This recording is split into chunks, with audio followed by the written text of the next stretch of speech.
ഞങ്ങൾ TVK ക്യാബിനറ്റിൽ join ചെയ്യില്ല, പക്ഷെ ഞങ്ങൾ അവരെ സപ്പോർട്ട് ചെയ്യും ഗവൺമെന്റ് ഫോം ചെയ്യാനായിട്ട്. ഇതെന്ത് കഥ? നമ്മൾ എന്താ കാണുന്നത്? എലക്ഷൻ കഴിഞ്ഞ് ഭയങ്കരമായ ഭൂരിപക്ഷത്തോടുകൂടി TVK വന്നപ്പോൾ 5 MLA-മാരുമായിട്ട് അങ്ങോട്ട് പോയ കോൺഗ്രസിനെയാണ്.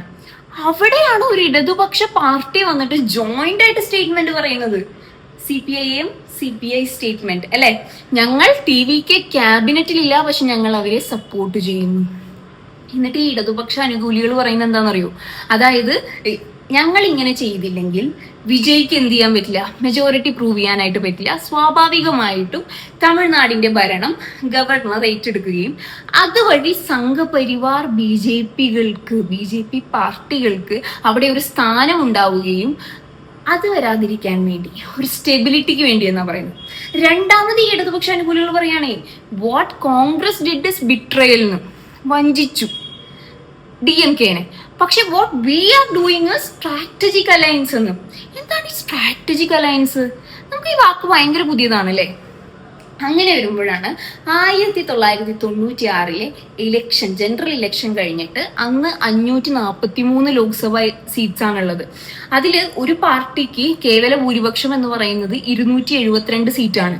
എന്നാൽ ഈ പറഞ്ഞ BJP-ക്കോ കോൺഗ്രസിനോ അല്ലെങ്കിൽ മറ്റുള്ള ലെഫ്റ്റ് ഫ്രണ്ട് പാർട്ടികൾക്കോ ഒന്നും ഈ പറഞ്ഞ ഭൂരിപക്ഷത്തിലേക്ക് എത്താൻ സാധിക്കാതെ വരികയും വാജ്പേയി ഗവൺമെന്റ് വരികയും, എന്നാൽ 13 ദിവസത്തിനുള്ളിൽ വാജ്പേയി ഗവൺമെന്റിന് ഈ പറഞ്ഞ മെജോറിറ്റി തെളിയിക്കാനാവാതെ നിലം പതിക്കുകയാണ് ഉണ്ടായത്.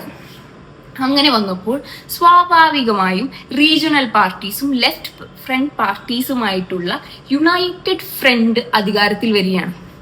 അന്ന് ഈ പറഞ്ഞ സിംഗ് പോലെയുള്ള എല്ലാ ഉന്നത നേതാക്കളും ജ്യോതി ബസു എന്ന് പറഞ്ഞ CPIM-ന്റെ വെസ്റ്റ് ബംഗാൾ CM-നെ മുഖ്യമന്ത്രിയാക്കാൻ വേണ്ടി ശുപാർശ ചെയ്യുകയാണ്. എന്നാൽ നമ്മൾ ഇപ്പോൾ കളിയാക്കുന്ന സെൻട്രൽ കമ്മിറ്റി ഉണ്ടല്ലോ, CPIM-ന്റെ സെൻട്രൽ കമ്മിറ്റി കൂടുകയും ഇന്റേണൽ ഡിബേറ്റ് നടത്തുകയും മറ്റുള്ള ചർച്ചകൾക്കും ഒടുവിൽ അവർ തീരുമാനിക്കുകയാണ് ഞങ്ങൾക്ക് ഈ പറഞ്ഞ PM സീറ്റ് വേണ്ട എന്ന്. രണ്ടാമതായിട്ട് 2004 എന്താണ് സംഭവിച്ചത്?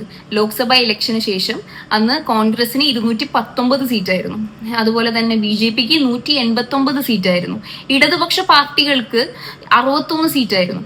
അന്നത്തെ politburo committee, CPIM politburo committee അംഗമായിട്ടുള്ള സീതാറാം യെച്ചൂരി സാർ വന്ന് പറഞ്ഞത്, ഞങ്ങൾക്കറിയാം ഒരു സെക്യുലർ ഗവൺമെന്റ് വരണം എന്നുള്ളത്, so we are supporting Congress but we won't be in the cabinet. ഞങ്ങൾ ക്യാബിനറ്റിലില്ല, ഞങ്ങൾ മിനിസ്റ്റേഴ്സ് ആവില്ല, പക്ഷേ will be supporting the government. അന്ന് 1996 പ്രൈം മിനിസ്റ്റർ സ്ഥാനം വേണ്ട എന്ന് വെച്ച് മുന്നോട്ട് വന്ന് ഗവൺമെന്റിനെ സപ്പോർട്ട് ചെയ്തത്, അല്ലെങ്കിൽ 2004 ഈ പറഞ്ഞ പോലെ തന്നെ ഒരു സെക്യുലർ ഗവൺമെന്റിന് വേണ്ടിയിട്ട് ഈ പറഞ്ഞ കോൺഗ്രസിനെ സപ്പോർട്ട് ചെയ്തത്, അതും മിനിസ്ട്രിയിൽ അംഗമാവാതെ സപ്പോർട്ട് ചെയ്തു.